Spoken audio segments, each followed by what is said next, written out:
Passamos a apresentar...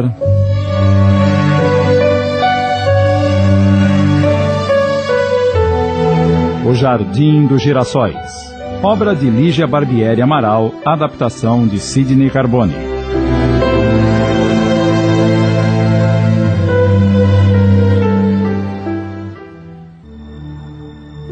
Desculpe-me, Lenita, desculpe-me. Que irresponsabilidade, tia. A esta altura, mamãe já contou tudo ao papai. Tenho certeza que amanhã mesmo eles estarão no Brasil e vão trucidar o Alberto. Eu sou uma velha catuca imprestável.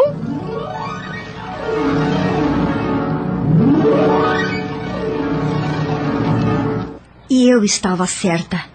Na tarde do dia seguinte, meus pais aterrissaram no Rio, decididos a fazer com que Alberto assumisse seu erro, por bem ou por mal. A situação piorou muito quando o papai descobriu que o Alberto era reincidente, ou seja, que já tinha colocado outra filha no mundo nas mesmas condições e ainda por cima assumira sozinho a responsabilidade. Com sua lábia de publicitário, no entanto, Alberto não teve muita dificuldade em conquistar meus pais, que logo se encantaram com a doçura de Juliana. Assim, 2 meses depois, eu entrava na igreja de braços com o papai, todo orgulhoso. Tia Geninha foi madrinha do casamento e morreu pouco depois do Felipe nascer. Agora, lembrando-se de tudo isso diante do jornal aberto, Lenita sentia saudades da velha tia e pensava no quanto ela havia insistido para que não abandonasse os estudos, já que o fez assim que se casou. Tia Geninha, a senhora tinha toda a razão. Por que não ouvi seus conselhos? E agora? Vou arrumar emprego de quê? Nesse momento, um vento forte entrou pela janela e virou a página do jornal que estava aberto no colo de Lenita. A moça deparou-se então com um grande anúncio no centro da página com letras em negrito que diziam: Editora de renome procura pessoas com bom conhecimento da língua inglesa escrita para trabalhos de tradução e revisão de textos originais. Ao ler o anúncio, Lenita não pôde conter a emoção. Fechou os olhos e deixou sair as palavras que ecoavam em seu íntimo. Ai, tia Geninha, onde quer que a senhora esteja, muito obrigada por este auxílio, porque eu tenho certeza de que foi a senhora quem me ajudou a encontrar este anúncio. Que Deus a abençoe e a proteja sempre. Juliana e Felipe, que entravam na sala no momento em que Lenita falava em voz alta, ficaram parados observando-a sem entender direito o que estava acontecendo. Em sua sensibilidade infantil, porém, Felipe notou quando uma senhora se aproximou da mãe e a abraçou, dizendo: Que Deus te abençoe, minha filha. Daqui por diante estarei sempre a seu lado te protegendo. Em seguida, tia Geninha olhou para Felipe, sorriu e desapareceu. Assustado, o menino foi até a mãe e perguntou: Quem era aquela mulher que estava falando com você? Que mulher, Felipe? A Lenita estava falando sozinha. Lenita, que já estava convencida da incrível sensibilidade do filho, olhou-o admirada. Depois disse em tom de alegria: Vamos, meus filhos. Eu vou deixar vocês na escola e depois vou ver um emprego que acabei de descobrir no jornal. Você vai mesmo trabalhar? Se Deus quiser, Juliana. E um dia ainda vou conseguir me tornar uma grande escritora. E eu vou ser empresário.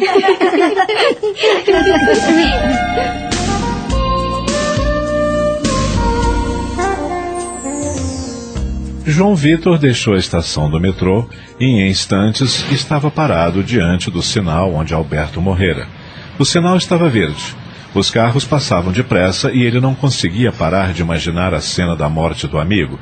Lágrimas escorriam-lhe dos olhos, mas ele estava tão concentrado em suas divagações que nem se dava conta disso. A maioria das pessoas absortas em seus próprios pensamentos e preocupações pessoais também não. Uma senhora bem vestida a seu lado, porém, notou-lhe a emoção e ficou encarando-o como que para ter certeza do que estava vendo.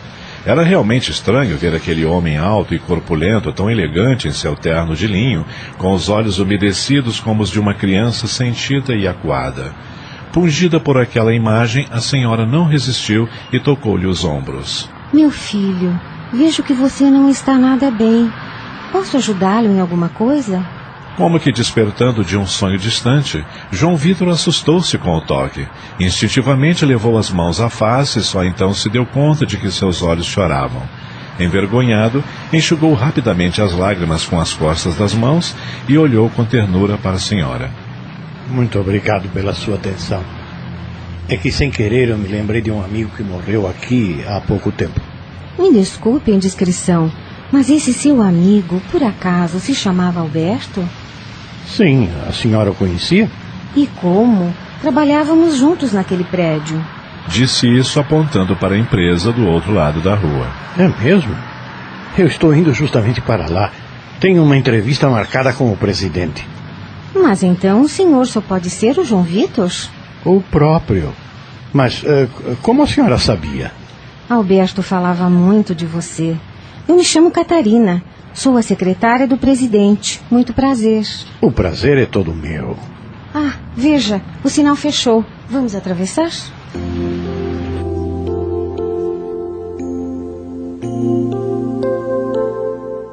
O prédio onde estava localizada a empresa era bastante luxuoso. João Vitor e Catarina desceram do elevador no 12º andar e ela o conduziu até a antessala do presidente, onde ela trabalhava. Enquanto aguarda, aceita uma água, um cafezinho? Não, obrigado. Acabei de almoçar. Então sente um pouquinho, que eu vou verificar se o presidente já voltou do almoço.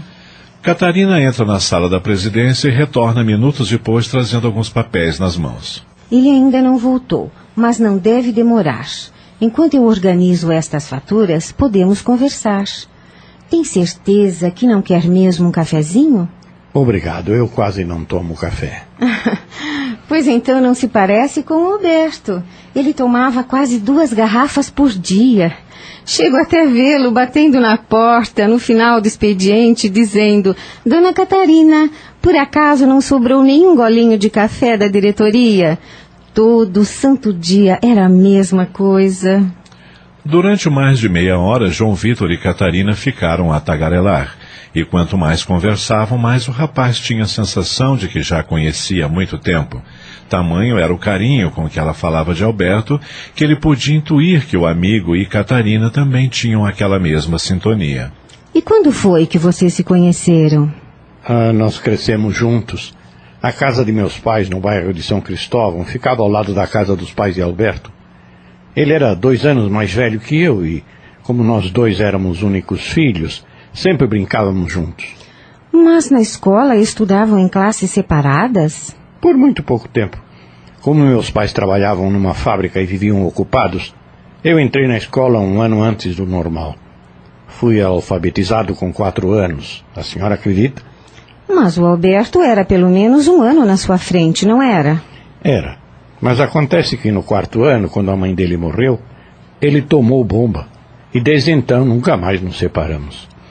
Depois que a mãe dele morreu, inclusive, ele passou a morar lá em casa, porque o pai dele não tinha o menor jeito para cuidar de crianças. E minha mãe morria de pena do Alberto. Imagine que os dois passaram 1 mês comendo sardinha em lata, porque o pai do Alberto não sabia cozinhar e tinha vergonha de pedir ajuda aos vizinhos. Coitado. Pouco tempo depois também morreu. Acho que foi de saudade da mulher. E o Alberto, então, passou a morar definitivamente na sua casa? Foi. Sabe, a vida inteira a gente teve uma ligação de irmão. Por isso fiquei tão triste quando aconteceu o que aconteceu e ninguém se lembrou de me avisar. Não pude nem me despedir dele. O mais incrível é que até a faculdade vocês fizeram juntos. Pois então, a gente só se separou quando o Alberto veio trabalhar aqui. E na época, você trabalhava onde? Eu demorei bastante para me fixar. Trabalhei em várias agências de publicidade, mas só consegui arranjar vaga na área de produção gráfica e não tinha o menor jeito para isso. Eu me lembro que na época em que o Alberto se casou com a Lenita, ele andou querendo que você o substituísse durante o período que ficaria afastado, em lua de mel. Foi nessa época que fui convidado para trabalhar em São Paulo numa empresa como esta. Por isso, eu não aceitei. Nesse momento, a porta se abriu e entrou o presidente, senhor Fernão Fernandes Ferraz. Pela sua fisionomia já se via que era um homem duro e objetivo, cuja expressão facial não comportava espaço para muitas emoções. Dona Catarina apressou-se em fazer as apresentações. Doutor, este é o senhor João Vitor, amigo do nosso inesquecível Alberto. Muito prazer, doutor. Estamos apresentando O Jardim dos Girassóis. Olá, eu sou o David da Sorocaps e hoje eu vou falar um pouquinho dos suplementos da linha Ama Capariz. Primeiramente eu quero falar do Modera. O Modera é uma fórmula exclusiva para inibir o apetite. A sua composição é constituída por óleo de cártamo, óleo de coco, que em associação e sinergismo vai promover a saciedade e acelerar o metabolismo na perda de peso corporal. Essa composição também contém duas fibras, que é a pectina e o fruto oligosacarídeo, que tem atuação como um prebiótico, que além de auxiliar na absorção de nutrientes, também vai favorecer a saciedade. O Modera também contém o picolinato de cromo, que vai inibir a compulsão por doces. Além disso, a fórmula do Modera contém 50% da ingestão diária recomendada de cálcio e vitamina D, que vai fortalecer ossos e dentes. O Modera é um produto que não contém açúcar, está em uma cápsula mastigável no sabor coco e é uma fórmula exclusiva. Você pode me perguntar, David, mas se eu consumir o Modera eu vou ganhar peso? Eu vou engordar? Não, porque ele é doce, ele é agradável, mas ele não contém açúcar, tá? E a forma de utilização do Modera, você pode consumi-lo antes das refeições ou após as refeições. Antes das refeições, 30 minutos, para poder auxiliar na saciedade, para você diminuir a ingestão na alimentação das refeições.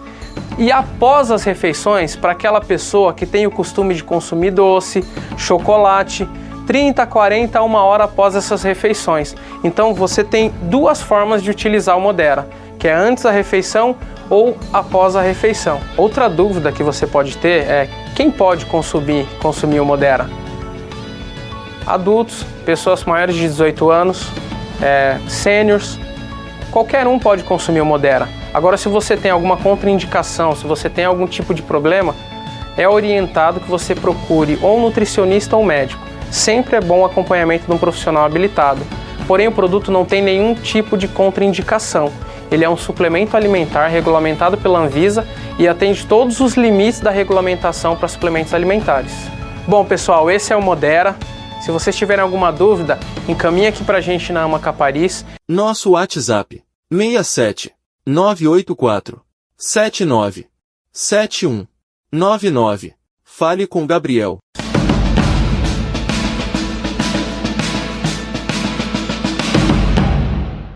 Voltamos a apresentar O Jardim dos Girassóis, uma adaptação de Sidney Carbone.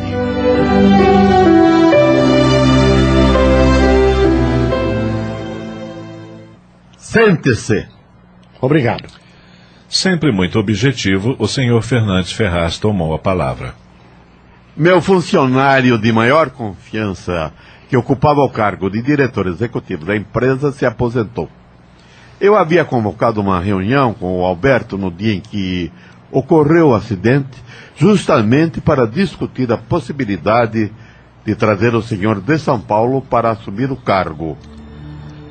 João Vitor chegou a sentir uma pontada de ódio dentro do peito no momento em que o presidente disse isso. Teve vontade de dar-lhe um soco na testa e deixá-lo falando sozinho. Afinal, mais do que ninguém, ele sabia o quanto Alberto estava apto para a vaga e quanto havia lutado por ela. Pensando nisso, porém, decidiu escutá-lo até o fim, disposto a encontrar uma brecha para defender o amigo do discurso cínico e arrogante do presidente. Não pense que está aqui em nome da sua amizade com o falecido Alberto. Fui informado que você é um dos mais competentes diretores executivos da área e ofereço-lhe o dobro do seu salário para que aceite a vaga. O que me diz? João Vitor estava surpreso. Quando fora chamado para a entrevista, imaginara que Alberto pudesse ter deixado algum trabalho incompleto e que, sabendo o seu amigo, eles o tivessem chamado apenas para pedir que terminasse o serviço, já que, como era sabido por todos da empresa, mesmo à distância, os dois sempre trocavam ideias sobre seus projetos. Todavia, o que o Sr. Fernandes Ferraz ignorava era que, no próprio dia da morte de Alberto, João Vitor havia pedido demissão da empresa em que trabalhava por discordar da maneira irresponsável com que a mesma vinha investindo na construção da imagem de políticos corruptos e inescrupulosos. Aquela, no entanto, não deixava de ser uma oportunidade de vingar o amigo e até mesmo de homenageá-lo, assumindo a vaga com que ele tanto sonhara. Mas valeria a pena todo aquele sacrifício? Aguentar aquele homem arrogante todos os dias só para homenagear Alberto? Fernandes Ferraz chamou a realidade. O senhor ouviu a minha proposta? Sim. Se o senhor me pagar o triplo do salário, eu aceito. Respondeu ele como que a pleitear uma resposta do destino para suas indagações. Então, estamos conversados.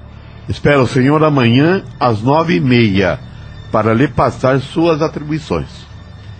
Pode retirar-se. Tenha uma boa tarde.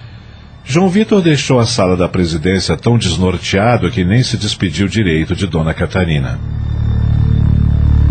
Voltou para o apart-hotel onde estava hospedado, abriu uma garrafa de uísque e pôs-se a ruminar sua revolta íntima. Eu lembro-me de todas as conversas que tive com Alberto sobre a empresa, da subserviência do meu amigo, de seu desespero por aquela vaga. Quanto mais pensava, mais aumentava seu ódio por Fernão Fernandes Ferraz. É um sujeito desprezível. Depois de uns 4 copos de bebida, chorava como criança, recordando-se dos tempos que vivera ao lado de Alberto. Quando finalmente adormeceu, já passava das 2 da madrugada.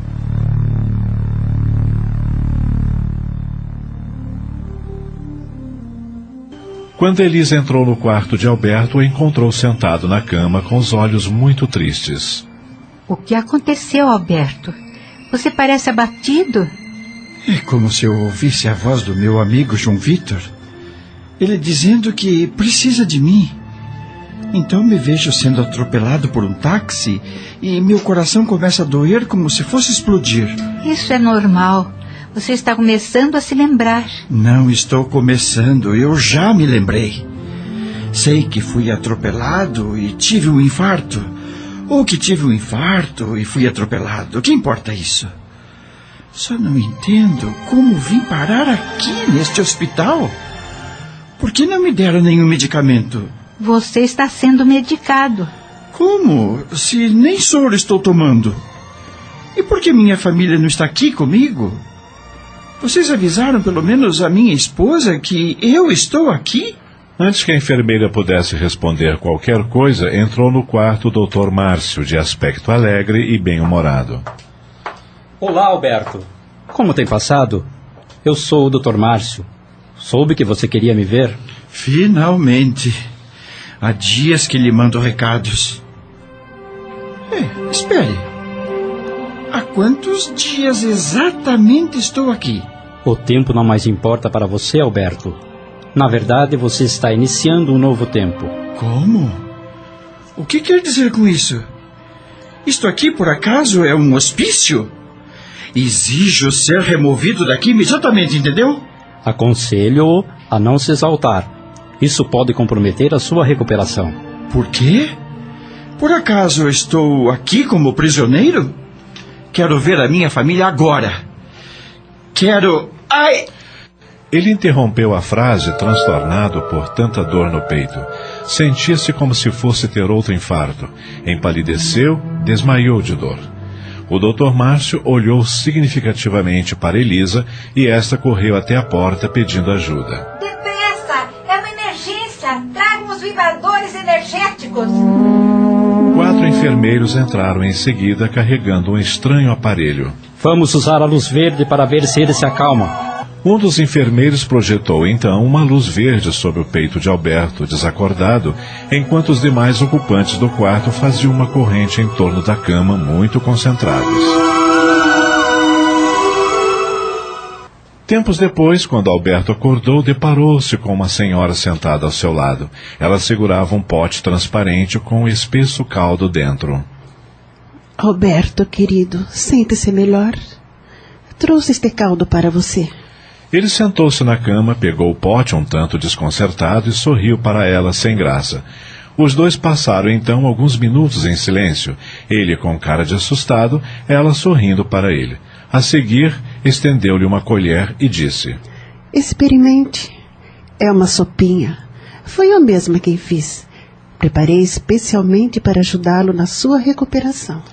Alberto molhou a ponta da colher no caldo e levou-o à boca. Aprovou o paladar. Segundos depois, sorvia avidamente todo o conteúdo do pote. Parecia estar com muita fome. Eu sabia que você ia gostar. Em seguida caminhou até a mesa, pegou uma cestinha com frutas coloridas e diferentes e a levou até Alberto. Experimente também estas frutas que Elisa acabou de deixar aqui. Tenho certeza que vai apreciar. Alberto pegou a cesta, olhou para as frutas, escolheu uma verde e tirou um pedaço. Antes de mordê-lo, porém, ele encarou a senhora e não se conteve. Desculpe-me perguntar, mas quem é a senhora? Acabamos de apresentar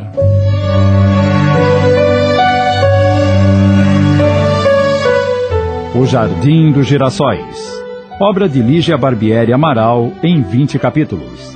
Adaptação de Sidney Carbone.